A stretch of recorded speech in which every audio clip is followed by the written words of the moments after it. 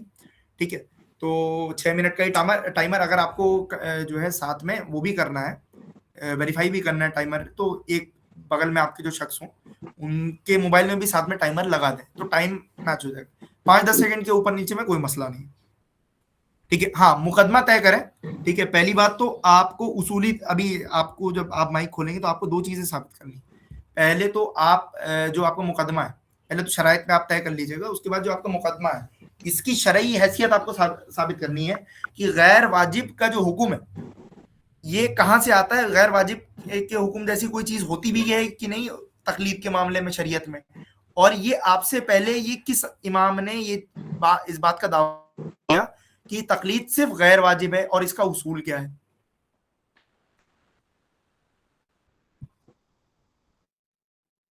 دیکھیے بھائی, پھر ہم وہی بات کہیں گے کہ جب ہماری آپ سے کال پر بات ہوئی تھی تو آپ نے بالکل کلیئر کٹ بولا تھا کہ ہم تقلید کو قرآن اور حدیث کی نص سے واجب ثابت کر دیں گے. ٹھیک ہے, آپ نے بولا تھا بالکل ڈنکے کی چوٹ پہ. ٹھیک, وہ ریکارڈنگ آج بھی میرے پاس ہے. اور بات رہی کہ ٹاپک کو گھمانے کی, یہ مزارات پہ یا بیچ میں بدتمیزی کرنے کی, تو ایسا کچھ نہیں ہونے والا. ٹھیک ہو گیا. تیسری چیز جو آپ نے اتنی لمبی چوڑی شرائط بتائی ہمیں, ٹھیک ہے, دیکھیں چاہے وہ البانی ہو یا کوئی دوسرا محدث, کسی کے اوپر بھی کوئی فرشتہ نازل نہیں ہوتا. ٹھیک ہے, ایسا دنیا کے اندر کوئی شخص موجود نہیں سوائے آپ صلی اللہ تعالی وسلم کے جس سے اختلاف نہیں کیا جا سکتا. ٹھیک ہوگی, کوئی بھی شخص, کوئی شخص ایسا موجود نہیں دنیا کے اندر. ٹھیک ہے, تو اختلاف رائے رکھنا اس میں کوئی حرج نہیں ہے. ہم نے آپ کو پہلے بتایا, آپ نے ہم سے کال پر بھی پوچھا تھا کہ جو تقلید کرتے ہیں آپ ان پر کیا حکم لگائیں گے. تو ہم نے آپ سے بولا تھا کہ ہم ان پر حکم کیوں لگائیں, ہمیں ضرورت نہیں ان پر حکم لگانے کی. ٹھیک ہے, آپ نے بولا تھا کہ آپ انہیں ان کے اوپر کفر کا یا شرک کا کون سا فتویٰ لگائیں گے. تو بھائی یہ ہماری اتھارٹی نہیں ہے کسی کے اوپر کفر یا شرک کا فتویٰ لگانے کی. ٹھیک ہے, آپ کا جو دعویٰ تھا کہ آپ قرآن اور حدیث کی نص سے تقلید کو واجب ثابت کریں گے, تو آپ اپنے اس دعوے کو پورا کر دیں, قرآن اور حدیث کی نص سے تقلید کو واجب ثابت کر دیں. بات کو پھیلانے کی ضرورت نہیں ہے. جو اتنی لمبی چوڑی آپ نے ماشاءاللہ گفتگو کری, بڑی اچھی باتیں کری آپ نے, ٹھیک ہے, لیکن ان باتوں سے ہم اتفاق نہیں رکھتے. آپ نے بالکل دعویٰ کیا تھا کہ ہم قرآن و حدیث کی نص سے تقلید کو واجب ثابت کر دیں گے, اور اب آپ چیزوں کو پھیلانے لگے, بہت زیادہ پھیلانے لگے.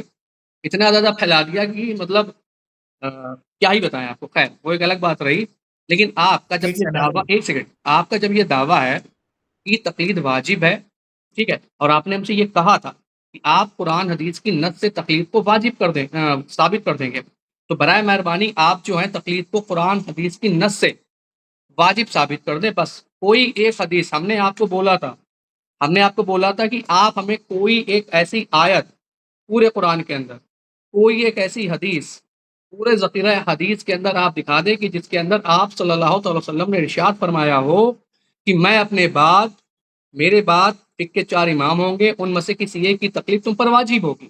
آپ کوئی ایک حدیث مجھے دکھا دیں صحیح سند کے ساتھ، کوئی ایک حدیث یا کوئی ایک آیت دکھا دیں جس کے اندر ان چاروں کی تقلید جو ہے وہ واجب ثابت ہوتی ہو، برائے مہربانی بس یہ آپ دکھائیں اور آپ منازع جیتے ابھی کے ابھی ہم مقلد ہو جانے کے لیے تیار ہیں۔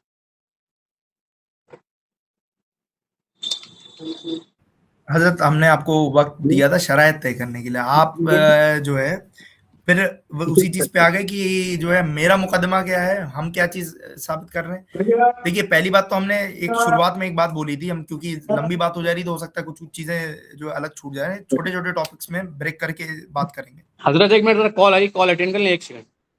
بالکل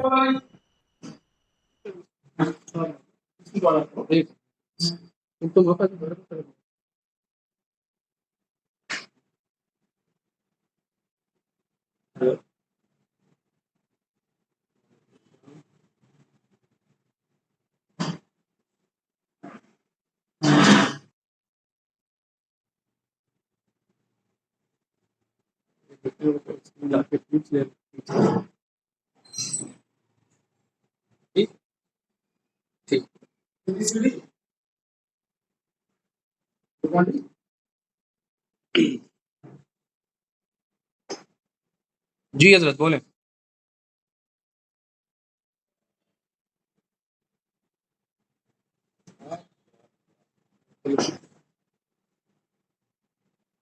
عبداللہ بھائی بولیں۔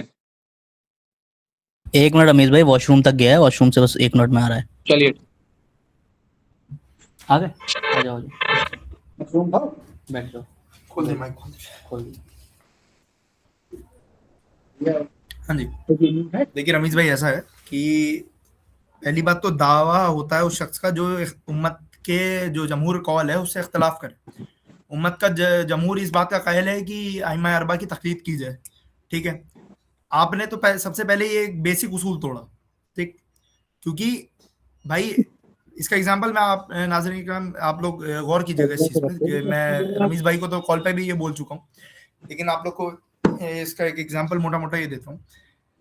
بالفرض ایک شخص جو ہے کسی کے پلاٹ پہ قابض ہے، 50 گز کا 100 گز کا جو بھی ایک گھر ہے اس پہ قابض ہے، اور ایک سامنے سے ایک پارٹی آتی ہے، مان لیجیے رمیز بھائی کا گھر ہے، اب میں آ کے کہہ رہا ہوں کہ نہیں یہ گھر میرا ہے، ٹھیک ہے، وہ 50 سال سے رہ رہے ہیں، ان کے ابا نے ان کے دادا نے یہ گھر ان کے لیے چھوڑ رکھا ہے، میں کہہ رہا ہوں کہ نہیں میرے دادا کی زمین تھی، یہ میں نے کلیم نہیں کیا کبھی، میرے پاس بہت زمینیں تھی تو میں نے کلیم نہیں کیا۔ اب یہاں پر ہو سکتا ہے کہ میرا کلیم صحیح ہو، میں اس بات کے سے اختلاف نہیں کر رہا کہ رمیز بھائی دیکھیے ہمارے نزدیک تو ہمارا کلیم صحیح ہے، رمیز بھائی کے نزدیک ان کا کلیم صحیح ہے، تبھی مناظرے کی تک بات آن پڑتی ہے، تو رمیز بھائی کے نزدیک ان کا کلیم صحیح بھی ہو سکتا ہے، اسی طرح ہم یہاں بول رہے ہیں کہ ہو سکتا ہے کہ میرا کلیم اس بات پر کہ نہیں یہ گھر تو میرا ہے یہ صحیح ہو سکتا ہے، لیکن جب کورٹ میں مقدمہ جائے گا، ٹھیک ہے، جب یہاں پہ حکم کی ضرورت ہوگی، جج کی ضرورت ہوگی، تب مدعا پیش کرنا میرا کام ہے، میں بولوں گا کہ نہیں بھائی صاحب یہ زمین میری ہے، کیونکہ رہے تو وہ پہلے سے رہے، ٹھیک ہے، تو اسی طرح یہاں پہ جو تقلید جو ہے یہ امت کا گھر ہے، وہ بھی نہیں پائے، آپ کہہ رہے ہو کہ نہیں تقلید نہیں جو ہے خلاف تقلید نہ کرنا یہ امت کا گھر ہے، آپ کو یہ آپ کے اوپر آن پڑتا ہے کہ آپ اس چیز کو ثابت کریں کہ تقلید خلاف قرآن و سنت نص قطعی کے خلاف ہو، حالانکہ مجھے معلوم تھا یہ اس بات سے راضی نہیں ہوں گے، کیونکہ کوئی بھی قرآن یا حدیث میں کوئی بھی واضح طور پر ایسی آیت نہیں ہے یا ایسا کوئی رسول اللہ کی حدیث نہیں ہے جس میں یہ لکھا ہو کہ شخصی تقلید یا کسی آپ اگر مذہب بنا کے اسکول آف تھاٹ بنا کے کسی امام کی میتھڈولوجی کو فالو کرتے ہیں تو یہ جائز نہیں ہے، حالانکہ نص قرآن اور نص حدیث سے انڈائریکٹلی یہ چیز ثابت ہوتی ہے کہ جو ہے آپ کو ضرورت ہے امام کی، تو یہ چیز نہیں ثابت کر سکتے ہیں کہ تقلید جو ہے یہ غیر واجب ہے، ٹھیک ہے۔ پہلی بات تو غیر واجب ایک ایسا حکم ہے جس پہ اگر یہاں علماء بیٹھے ہوتے تو وہ تو پہلے ہنستے اور وہ کچھ مناظرے سے ہی انکار کر دیتے، کیونکہ یہ دعویٰ میں نے آج تک نہ کسی کتاب میں پڑھا نہ امت میں آج تک کسی نے دعویٰ، بھائی تقلید تو 1400 سال سے ہو رہی ہے، تو غیر واجب کا یہ جو دعویٰ ہے یہ کہاں سے آتا ہے؟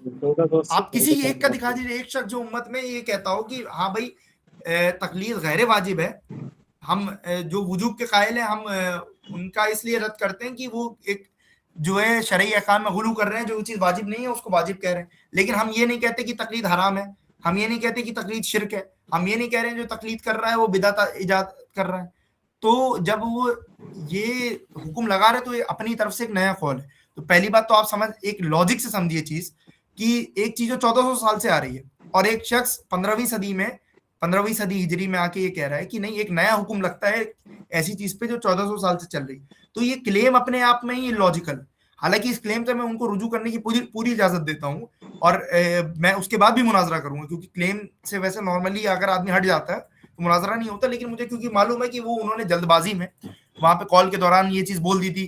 اور ایک اور بات کا ذکر کروں گا میں, انہوں نے کہا تھا کہ ہم نے جب پوچھا کہ آپ کس لیول کا غیر واجب مانتے ہیں, تو انہوں نے کہا کہ ہم اسی لیول کا غیر واجب مانتے ہیں جس لیول کا آپ ایک غیر مقلد کو کیا گمراہ کہتے ہیں, ہاں گمراہ کہتے ہیں. اب آپ سمجھیے کہ یہ شریعت کے احکام کا مذاق ہے. یہ اسی طرح سے ہے کہ جیسے میں کہوں کہ کوئی وہابی آ کے یہ کہے کہ بھائی آپ بریلویوں کو کس قدر مشرک سمجھتے ہیں, تو وہ یہ چیز کہیں کہ نہیں ہم بریلویوں کو اسی قدر مشرک سمجھتے ہیں جس قدر جو ہے وہ وہابیوں کو کافر سمجھتے ہیں. تو یہ تو آدمی کی نفسیات کی بنیاد پر ہو گئی بات کہ ہم تو اتنا ہی, آپ اگر ہم کل کو یہ کہہ دیں کہ نہیں ہم جو غیر واجب ہے وہ فاسق نہیں ہے, ٹھیک ہے, تو آپ یہ کہنے لگو گے نہیں ہاں بھائی جو وجوب کا قائل ہے جو تقلید کر رہا ہے وہ بھی فاسق نہیں ہے, وہ غلط کام نہیں کر رہا. یہ تو بدلنے والی چیز ہے, اس طرح کی رولنگ ہوتی نہیں شریعت میں. یہ بھائی اتنی لمبی لمبی بات نہ کریں, بھائی اتنی لمبی لمبی بات نہ کریں. 34 منٹ ہو چکے ہیں, 35 منٹ ہو چکے ہیں. میری بات سنیں آپ میری بات سنیں عبداللہ بھائی. دیکھیں آپ نے کہا کہ 1400 سال, ٹھیک ہے 1400 سال. امام ابو حنیفہ یا کسی دیگر ائمہ کے اوپر کوئی دین نازل نہیں ہوا. آپ میری بات سمجھے, ان سے پہلے کس کی تقلید ہوتی تھی؟ آپ ان 80 سالوں کا حساب کون دے گا؟ ان 80 سالوں کا حساب کون دے گا کہ امام ابو حنیفہ سے پہلے کس کی تقلید ہوتی تھی؟ دوسری چیز, آپ کو یہ واٹس ایپ میسج کیا گیا تھا کہ کیا تقلید واجب ہے, اگر ہے تو قرآن و حدیث سے ثابت کرے. کیا تقلید صرف 4 ائمہ ابو حنیفہ, امام مالک, امام شافعی, امام احمد بن حنبل کی 4 ہی کی واجب ہے؟ ان کے بارے میں قرآن حدیث میں کہاں مینشن ہے؟ آپ نے یہ خود کہا تھا, آپ دیکھ لیجئے قرآن, آپ نے خود کہا تھا کہ قرآن و حدیث کی نص سے آپ تقلید واجب کریں گے, ٹھیک ہے. ابھی انڈائریکٹلی پہ تو آپ خود آ گئے کہ انڈائریکٹلی واجب ہے, ٹھیک ہے, اور انشاءاللہ آپ انڈائریکٹلی بھی ثابت نہیں کر پائیں گے, ہمیں اس بات کا پورا یقین ہے. اور ہمیں یہ بھی پتا ہے, اچھے طریقے سے پتا ہے کہ آپ قرآن حدیث کی نص پہ اس لیے نہیں آ رہے کیونکہ آپ ثابت نہیں کر سکتے, اس لیے آپ نے باتوں کو پھیلایا اتنا زیادہ, اسے جو ہے لمبا چوڑا تفسیر کے ساتھ اسے بنانے کی کوشش کری. جناب ایک نس کا معنی کیا ڈائریکٹ ہوتا ہے. ایک سیکنڈ بات سنیں آپ ہماری, آپ بات سنیں. ہم یہ کہہ رہے ہیں کہ آپ نے کہہ دیا کہ امام ابو حنیفہ سے تقلید شروع ہوئی, ان سے پہلے کے جو مسلمان گزرے امام ابو حنیفہ کے والد صاحب, ان کا کیا بنے گا بھائی؟ امام ابو حنیفہ کے والد صاحب. پھر صحابہ کے اندر کس کی تقلید تھی, آپ مجھے بتائیں, صحابہ کے اندر کس کی تقلید تھی؟ ٹھیک ہے, امام ابو حنیفہ کے خود کے استاد, ان کا کیا بنے گا؟ ٹھیک ہے. آپ یہ کہہ رہے ہیں کہ تقلید واجب ہے امام ابو حنیفہ سے لے کر امام مالک, شافعی, امام احمد بن حنبل کی, ٹھیک ہے. اور الٹا آپ میرے اوپر یہ دھوس جمانے کی کوشش کر رہے ہیں کہ ہم نے ایک نیا مسئلہ شروع کر دیا. نئے مسئلے تو آپ نے شروع کیے. جو شخص پیدا ہی 80 سال کے بعد ہو رہا ہے, 90 سال کے بعد ہو رہا ہے, 100 سال کے بعد جو دین کی تبلیغ کر رہا ہے, 120 سال کے بعد جو وجود میں آ رہی ہے جس کی تعلیمات, آپ اس کے بارے میں کلیم کر رہے ہیں کہ اس کی تقلید واجب ہے. اس کی دلیل کون دے گا قرآن و حدیث سے بھائی؟ اس کی دلیل کون دے گا؟ امام صاحب نے کب کہا کہ میری تقلید کرنے لگنا, یا کسی قرآن یا کسی حدیث میں کہاں ملتا ہے کہ بھائی ان کی تقلید کرنے لگنا؟ اس کی دلیل کون دے گا؟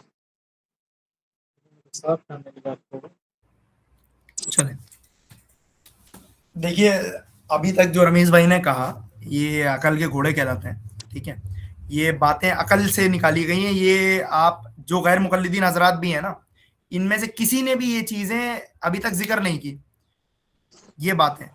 اور یہ مجھے معلوم ہے اس کا سورس کہاں ہے, اس کا سورس خیر میں ذکر نہیں کرنا چاہ رہا ہوں, خود کی شرائطیں نہیں توڑنا چاہ رہا ہوں.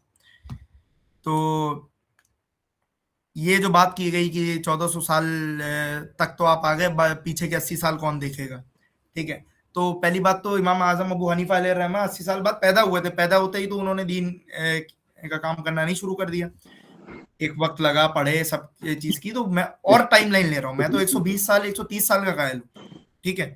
کہ اس کے بعد سے تقلید کا جو وجوب ہے وہ ثابت ہے۔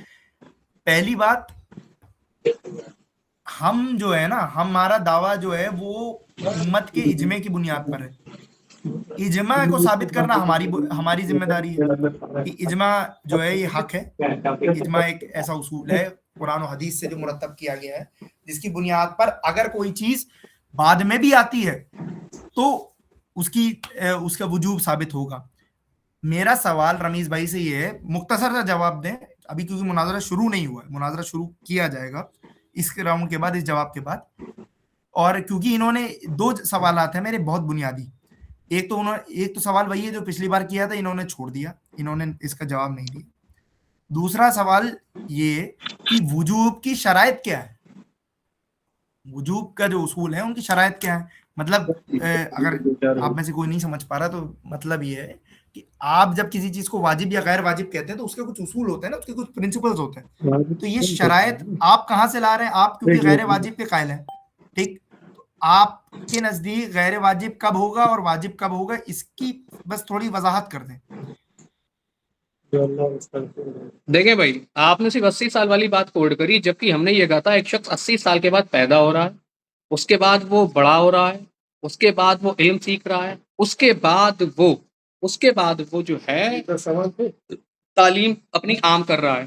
تو جو شخص 120 سال کے بعد جس کی تعلیمات وجود کے اندر آ رہی ہیں، جسے لوگ جان رہے ہیں کہ ایک شخص ہے ابو حنیفہ نام کا رحمۃ اللہ تعالی علیہ، اس شخص کی تقلید ہم پر واجب کر دی گئی، ٹھیک ہے، اس شخص کی تقلید ہم پر واجب کر دی گئی۔ میرا سیدھا سا کلیم ہے کہ امام ابو حنیفہ سے پہلے والے جو لوگ تھے، جو اس پورے 100 سال کے یا 110 سال کے بیچ کے لوگ ہیں، ان کا کیا بنے گا؟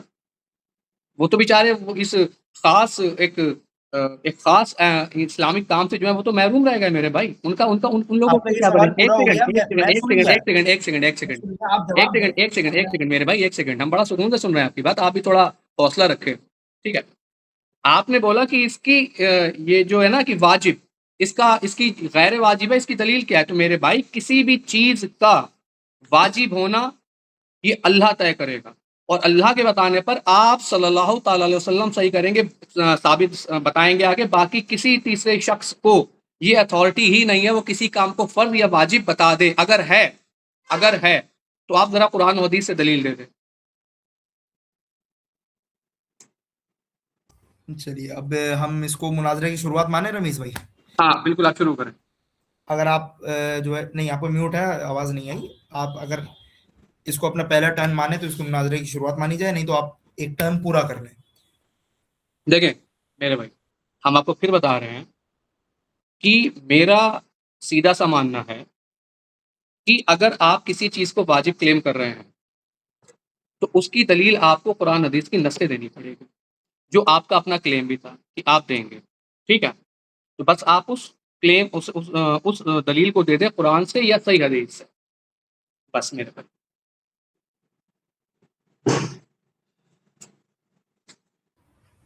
ٹھیک ہے،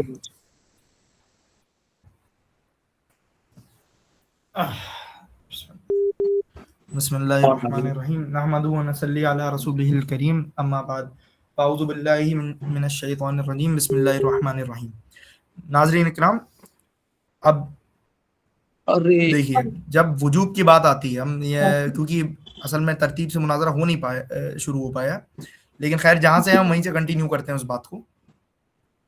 اب انہوں نے ایک بات کہی، انہوں نے کہا کہ کسی چیز کے واجب ہونے کے لیے، ٹھیک ہے، تو اس کا ثابت ہونا قرآن یا حدیث سے ثابت ہونا ضروری ہے، ٹھیک ہے، یعنی قول خدا بند قدوس یا پھر قول رسول اللہ صلی اللہ علیہ وسلم سے ثابت ہونا یہ ضروری ہے، تبھی کوئی چیز واجب ہوتی ہے۔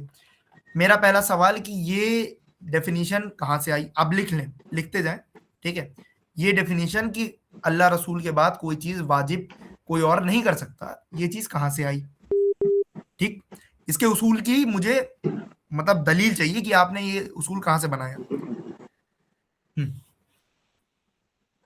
اب دیکھیے وجوب ہوتا کیا ہے، ٹھیک ہے،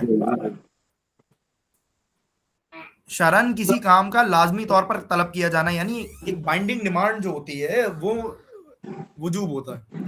کہ مطلب کوئی چیز واجب ہے کہ یہ اس چیز پہ بائنڈنگ نماڑی آپ کو کرنا ہی کرنا ہے، یہ چیز وجوب کے حکم میں آتی ہے.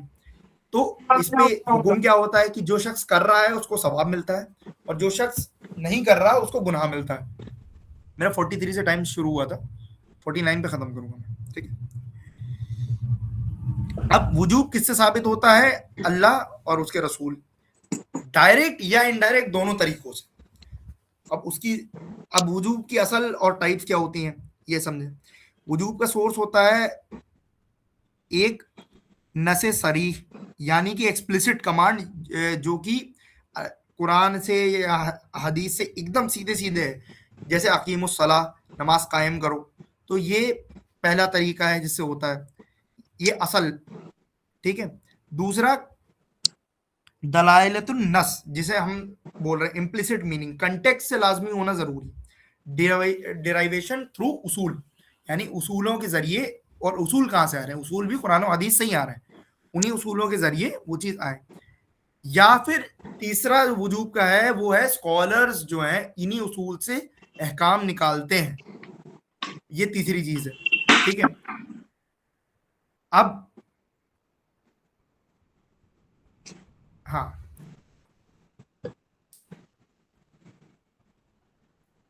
اب دیکھیے واجب کیا مسئلہ یہ ہے کہ کچھ چیزیں تو ڈائریکٹلی واجب ہے ہمارے اوپر.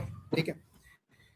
اب لیکن اس کے لیے ایک اصول یہ بھی ہے کہ جو چیز واجب کے ساتھ ہوتی ہے یا واجب جس کام کے بغیر نہیں ہوتا، ٹھیک ہے، تو وہ چیز بھی واجب اپنے آپ آٹومیٹیکلی ہو جاتی ہے.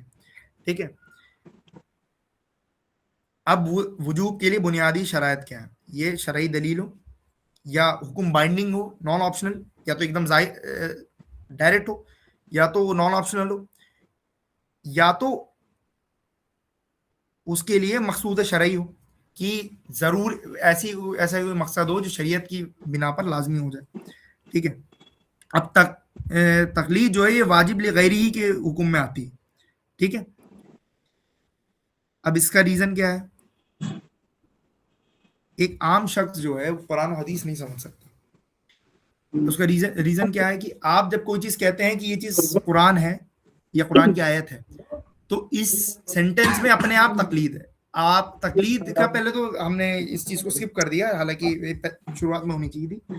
تقلید کا جو بیسک ڈیفینیشن ہے وہ یہ ہے کہ کسی کی بات کو بنا دلیل یہ جان کے مان لینا کہ وہ شخص اس ٹاپک پہ مہارت رکھتا ہے، ایکسپرٹیز رکھتا ہے، تو اس قول کو یہ سمجھ کے مان لینا کہ اس کے پاس جو بات کر رہا ہے اس کے لیے دلیل ہو، بنا دلیل مانگے. تو ایک عام شخص جو ہے قرآن و حدیث سے ڈائریکٹ جو ہے احکام ڈیویٹ نہیں کر سکتا. اگر کر سکتا ہے تو پہلے تو رمیز بھائی، میرا ایک یہاں پہ دعویٰ ہے کہ رمیز بھائی اگر کوئی چیز کہتے ہیں کہ بھائی یہ فلاں چیز قرآن حدیث سے ثابت ہے، قرآن سے ہے تو وہ تو قرآن ایک کتاب میں ہے. احادیث جتنی موجود ہیں آج کی دنیا میں، مطلب پریزنٹ ڈے ورلڈ میں جتنی احادیث موجود ہیں، یہ تو رسول اللہ نے اصول نہیں بنائے کہ سیاہ ستہ سے صرف حدیث ملیں گی. ٹھیک ہے. یہ تو انسانوں کو خود کے بنائے وہ اصول ہیں جو غیر مقلدین بناتے ہیں کہ نہیں بھائی ہم انہی کو مانیں گے، ان کو نہیں مانیں گے. تو میرا کہنا یہ ہے کہ جتنی احادیث آج کی زمانے میں موجود ہے ان میں سے یہ ساری حدیثوں پہ کیا نظر رکھتے ہیں، اور اگر نظر رکھتے ہیں تو ان کی جو کیا کہتے ہیں شرح ہے یا ان کا کنٹیکسٹ ہے اس کو سمجھتے ہیں کہ یہ بھائی یہ کیسے آئی، یہ حدیث کس جگہ پہ کس بنیاد پر کہا گیا. کیونکہ یہ تو ایک عام آدمی بھی یہ بات کنٹیکسٹ سمجھتا ہے کہ کنٹیکسٹ کے بنا کسی بات کو سمجھنا پاسبل ہی نہیں ہے. ٹھیک ہے. کنٹیکسٹ کی جانکاری کسی بھی بات کو سمجھنے کے لیے بہت ضروری ہے. اور یہاں پہ تو بات اس ذات کی ہو رہی ہے جس کی باتوں کی حکمت کا کوئی اندازہ ہی نہیں. ٹھیک ہے. جو بہار حکمت ہے، تو ان کی بات کو بنا کنٹیکسٹ کے ایک عام شخص کیسے سمجھ سکتا ہے؟ چلیے میرا ٹائم پورا ہوا. آپ 2 سوال جو میں نے کیے ہیں اس سے کنٹینیو کیجئے اور بات کیجئے. سوال کہیے تو میں دوہرا دوں. جی ذرا دوہرا دیں، سوال دوہرا دیں. ہاں، سوال میرا پہلا تو یہ ہے کہ آپ نے جو کہا کہ یہ وجوب کی یہ شرائط ہے، تو یہ شرائط آپ نے کیسے نکالی؟ کیونکہ آپ خود اخذ کرنے کے اہل نہیں ہیں. ٹھیک ہے. خود تو آپ اخذ کر نہیں سکتے. دوسری چیز کہ یہاں پر آپ تقلید کو جو غیر واجب مانتے ہیں، ٹھیک ہے، اس کے بنا آپ حدیث سے کیسے استدلال کریں گے یہ بتائیے، حدیثیں کیسے سمجھائیں گے ہمیں کہ آپ کو کیسے معلوم کی کہ حدیث سے صحیح ہے کہ نہیں، کیونکہ آپ نے تقلید کی ڈیفینیشن موٹی موٹی سن لی ہوگی کہ کسی کی بات کو بنا دلیل سمجھنا ماننا، ٹھیک ہے. تو آپ جب یہ کہتے ہیں کہ امام بخاری نے فلاں حدیث لکھی تو یہ بھی ایک طرح سے امام بخاری علیہ الرحمہ کی آپ تقلید کر رہے ہیں، کیونکہ آپ کے پاس تو دلیل نہیں ہے نا کہ امام بخاری نے فلاں حدیث لی اور کہاں سے لی، ٹھیک ہے. آپ نے جو اپنے بڑوں سے بس سنا کریں بھائی، کہ ہاں ٹائم بھائی ہو چکا ہے آپ کا، بہت زیادہ ہو چکا ہے، بس کریں بس کریں بس کریں. آپ کا 56 پہ ختم ہوگا، آپ دھیان رکھیے 57 لے لیجیے گا، 7 منٹ لے لیجیے گا، اب کوئی میری مسئلہ بات نہیں. سنیں، آپ بات سنیں میری. آپ نے بولا کہ واجب، قرآن کے اندر اللہ رب العالمین سورہ یوسف آیت 40 کے اندر، سورہ یوسف آیت 67 کے اندر، الانعام آیت نمبر 57 کے اندر واضح فرماتا ہے کہ قانون فقط اللہ کا، قانون فقط اللہ کا، ٹھیک ہے، اور کسی کا کوئی قانون نہیں، ٹھیک ہے. دوسری چیز، اللہ پھر سورہ کہف کے اندر آیت 26 کے اندر اللہ رب العالمین ارشاد فرماتا ہے کہ اللہ اپنے حکم میں کسی کو شریک نہیں کرتا، ٹھیک ہے. آپ اتنی دیر سے ہمیں یہ ساری باتیں بتائے جا رہے ہیں کہ اس کے اوپر یا اس کے اوپر یا فلانا یا ڈمکانا. ہم آپ سے ایک سیدھا سا مطالبہ کر رہے ہیں، بڑا چھوٹا سا مطالبہ کر رہے ہیں کہ جب آپ نے ہم سے بولا کہ آپ قرآن یا حدیث کی نص سے تقلید کو واجب ثابت کر دیں گے، آپ اس دلیل پہ نہیں آ رہے ہیں. ہم نے آپ کے لیے آسان کر دیا تھا، بڑا آسان کر دیا تھا ہم نے آپ کے لیے کہ آپ ہمیں ایک حدیث دکھا دیں کہ جس کے اندر آپ صلی اللہ علیہ وسلم نے فرمایا ہو، جس کے اندر آپ صلی اللہ علیہ وسلم نے فرمایا ہو کہ میرے بعد فقہ کے 4 امام ہوں گے، ان میں سے کسی ایک کی تقلید تم پر واجب ہوگی.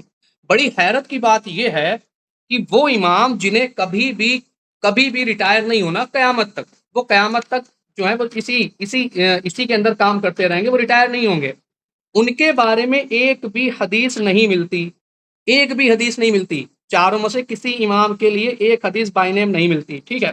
لیکن کیا مسئلہ ہے کہ جو امام مہدی قرب قیامت آئے گا بڑے مختصر سے وقت کے لیے، ان کے بارے میں ابو داؤد کے اندر بالکل صحیح سند سے حدیث ملتی ہے کہ میرا اہل بیت سے ایک شخص آئے گا جس کا نام مہدی ہوگا اور وہ دنیا کو انصاف سے بھر دے گا.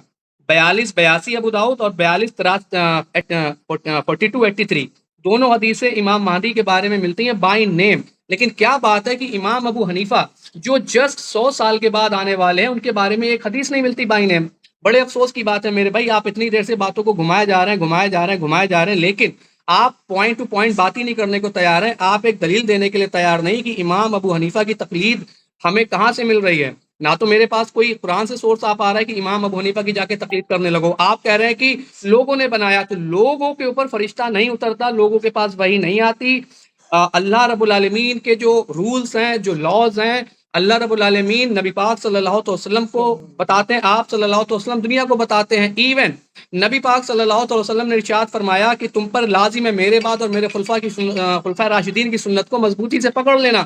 لیکن اس کے اندر بھی خلفاء راشدین کا یہ ایٹیٹیوڈ ہوتا تھا کہ اگر ان کا خلفاء راشدین بھی شریعت نہیں ہے، اگر ان کی بات شریعت ہوگی تو لی جائے گی میرے بھائی، ٹھیک ہے. اور آپ یہ کہہ رہے ہیں کہ اگر ہم نے بخاری کی بات مان لی تو ہم نے بخاری کی تقلید کری، اگر ہم نے بخاری کی بات مان لی تو ہم نے بخاری کی تقلید کری، جبکہ بخاری اپنی بات بتا ہی نہیں رہا ہے. بخاری تو آپ صلی اللہ علیہ وسلم کی بات بتا رہے ہیں، ٹھیک ہے. میرا کہنے کا مطلب ہے کہ آپ جو ہے نا، جو بھی تقلیدی بھائی ہیں وہ کیا کر رہے ہیں، وہ لاک کر دے رہے ہیں کہ انہوں نے کسی سے کوئی مسئلہ پوچھا، اپنے فقہ عالم سے کوئی مسئلہ پوچھا، اس نے بتا دیا کہ ہاں ایسا ہی ہے، ٹھیک ہے، اس نے کہہ دیا کہ ہاں ایسا ہی ہے. اب اس نے کیا کیا، اس مسئلے کو لاک کر دیا. اب وہ اس کے آگے کوئی ریسرچ نہیں کر رہا، کوئی دیکھنے نہیں جا رہا، جبکہ نبی پاک صلی اللہ علیہ وسلم نے فرمایا صحیح حدیث کے اندر کسی شخص کے جھوٹا ہونے کے لیے اتنا ہی کافی ہے کہ وہ ہر سنی ہوئی بات کو فارورڈ کر دے. ٹھیک ہے میرے بھائی، میرا مطلب یہ ہے کہ جب بھی میرے سامنے کوئی بات آئے گی، کوئی ایسی بات آئے گی جو شبہ پیدا کرے تو ہم فوراً اسے کراس چیک کریں گے، اور اس کی دلیل ہمیں قرآن سے ملتی ہے میرے بھائی. قرآن کے اندر اللہ رب العالمین نے ارشاد فرمایا، ایک سیکنڈ میرے بھائی ذرا ہولڈ کرنا.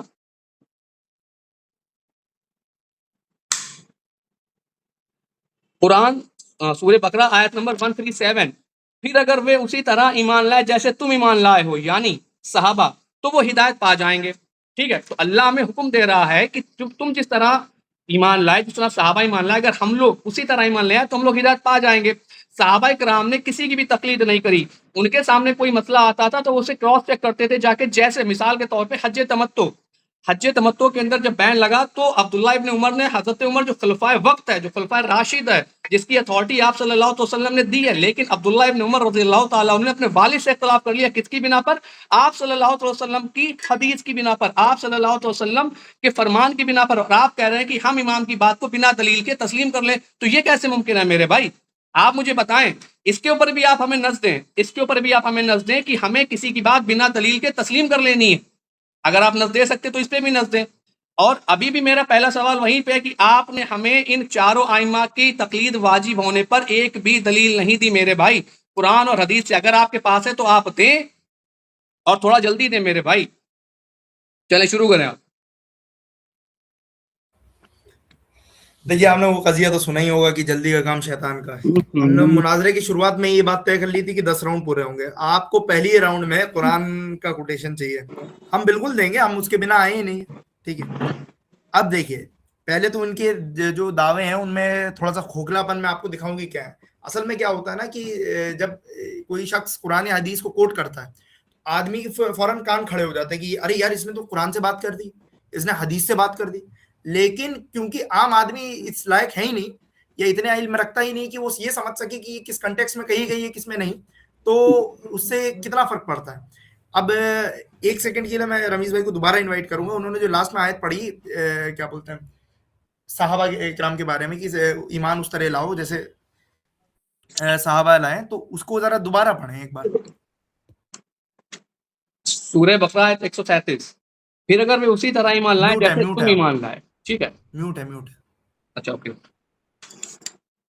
پھر اگر وہ اسی طرح ایمان لائیں جیسے تم ایمان لائے ہو، یعنی صحابہ، تو وہ ہدایت پا جائیں گے۔ آیت پڑھی ترجمہ بھی پڑھ لیجیے گا، پہلے آیت نمبر سورہ بقرہ 137۔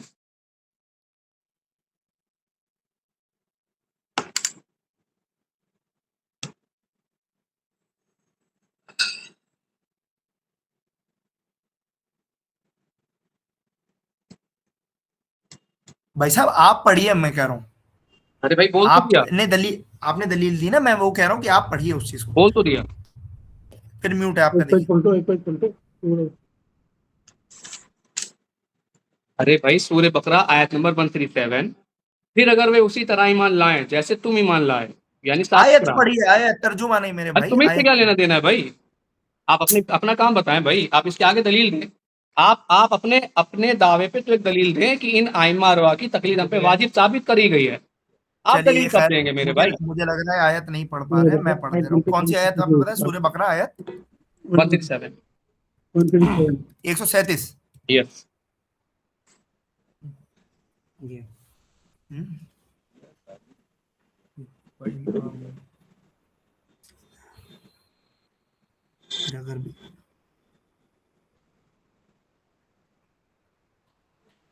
ہاں ذرا آپ اس کے شان نزول بتا سکتے ہیں کہ کس موقع پر نازل ہوئی ہے؟ ارے میرے بھائی، ارے میرے بھائی، ارے آپ پہلے انمیوٹ کر لیا کیجیے، آپ میری بات سنیں، آپ میری بات سنیں میرے پیارے بھائی، آپ میری بات سنیں۔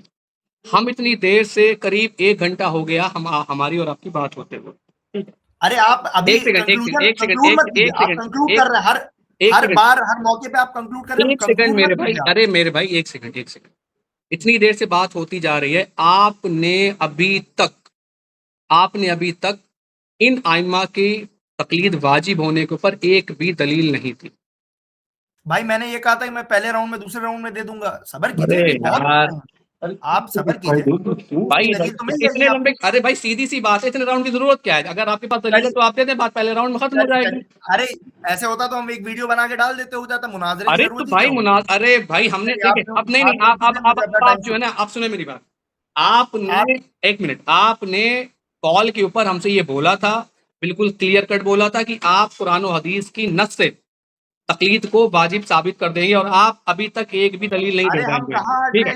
جناب ایک بات ارے تو اس کے لیے کیا ضرور، ارے میرے بھائی عبداللہ، میرے بھائی میری بات سنیں، اگر آپ زبردستی 10 راؤنڈ تک، ارے میرے بھائی بات سنیں، اگر آپ زبردستی 10 راؤنڈ تک بات کو لے جانا چاہ رہے ہیں اگر آپ زبردستی بات کو 10 راؤنڈ تک لے جانا چاہ رہے ہیں تو پھر تو ایک علیحدہ بات ہے. ٹھیک ہے بھائی ایک بھائی ترتیب آپ ہوتی تو ہے یہ جس بات کے آپ تو حساب یہ سے بات ہم نے پہلے طے راؤنڈ میں کر بھی رکھا کہہ ہے کہ سکتے ہم ہیں. کس راؤنڈ سنیے آپ تو یہ بات پہلے آپ کے راؤنڈ میں پاس بھی کہہ سکتے ہیں نا. آپ تو یہ بات پہلے راؤنڈ کے اندر بھی کہہ سکتے ہیں. ٹھیک ہے آپ کے پاس مادہ اتنا ہی ہوگا کہ آپ 2 راؤنڈ بات کر سکتے ہیں. ایک ہم نے سیکنڈ ایک 10 سیکنڈ ایک راؤنڈ کے سیکنڈ لیے ایک سیکنڈ ایک سیکنڈ سب کے لیے سیکوینس ایک تیار سیکنڈ بھائی کر ایک رکھی سیکنڈ. ہے. ہاں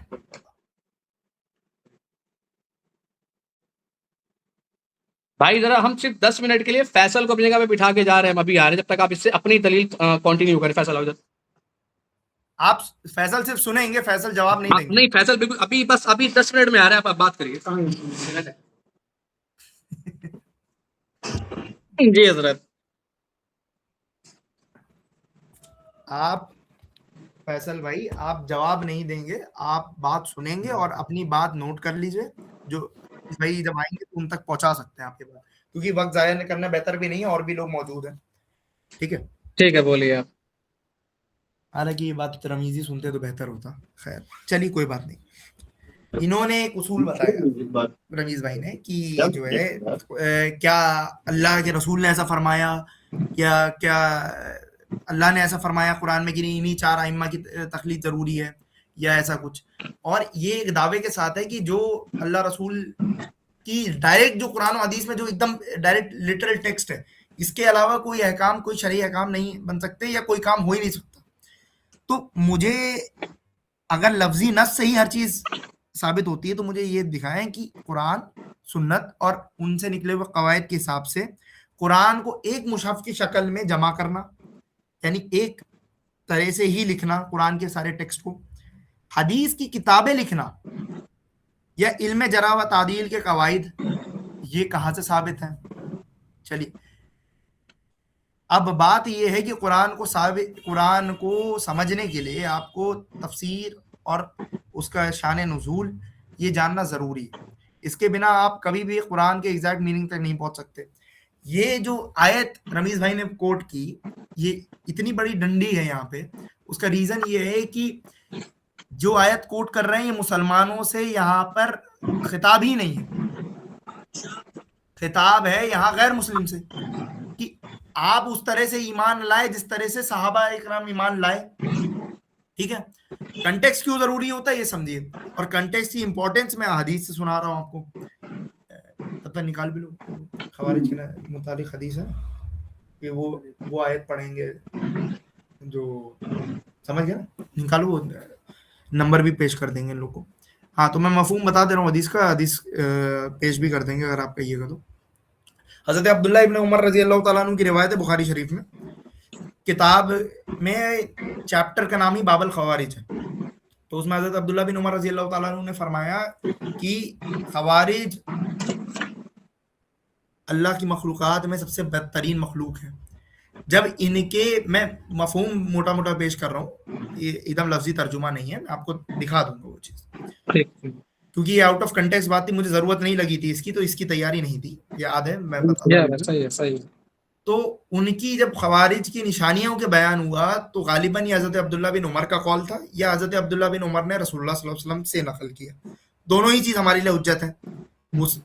ٹھیک, تو حضرت عبداللہ بن عمر رضی اللہ تعالیٰ عنہ کی زبانی یہ بات نکلی کہ خوارج کی نشانیوں میں سے یہ ہے کہ وہ قرآن کی وہ آیتیں جو بتوں کے لیے, ٹھیک ہے, اور کفار کے لیے اتری, ان کو مومنین پر چسپا کرتے ہیں, مومنین کے اوپر فٹ کرتے ہیں.